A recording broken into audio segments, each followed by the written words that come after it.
আবার কয়েকদিন পরে আরও বেশি গরম পড়বে, তখন দেখা যাবে যে আরও খাওয়া যাবে না। তাই ভাবলাম যে এখন একটু তুলনামূলক কম আছে, যদিও বা এইবার মনে হচ্ছে অনেক বেশি গরম পড়বে, কারণ গরম পড়তে না পড়তে এত যদি তাপমাত্রা বেশি থাকে তাহলে তো বুঝতেই পারছেন যে ভবিষ্যতে কি হতে চলেছে।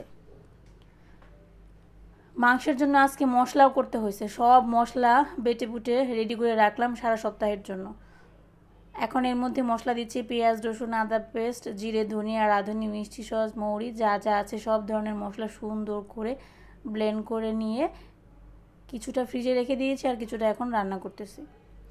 একটু জিরে ফোড়ন দিলাম, সাথে দেবো একটু পেঁয়াজ কুচি, সুন্দর করে পেঁয়াজ কুচিটাকে ভেজে নেব সময় নিয়ে। তারপর দেবো মেখে রাখা মাংস। আমি কিন্তু সবসময় আমার মা কাকিরা যেভাবে মাংস রান্না করতো সেই রেসিপিটাই ফলো করি। যদিও বা আপনারা বলতে পারেন যে আপনি তো আপনার শাশুড়ি মার কাছ থেকে বেশিরভাগ রান্না শিখেছেন। হ্যাঁ, সেটাও শিখেছি। তবে কি বলেন তো, আমাদের শ্বশুরবাড়ি আর আমার বাপের বাড়ির এলাকা খুবই কাছাকাছি, যার কারণে রান্নার মেনু বলেন বা রান্নার পদ্ধতি সবই মিলে যায়।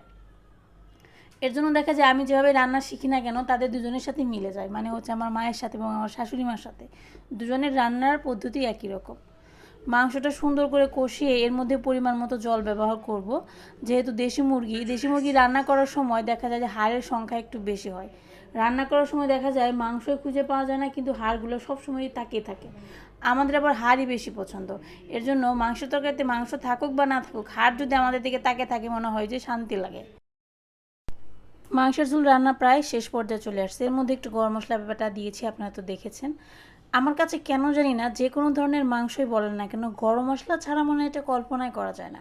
কারণ যতক্ষণ না পর্যন্ত গরম মশলা ব্যবহার করবেন ততক্ষণ পর্যন্ত দেখবেন যে মাংসের টেস্টটা ওঠেই না। তাই সবসময় মাংস রান্না করার সময় গরম মশলাটা ব্যবহার করার চেষ্টা করি এবং ব্যবহার করিও। তাতে মনে হয় যে টেস্টটা অনেক ভালো আসে।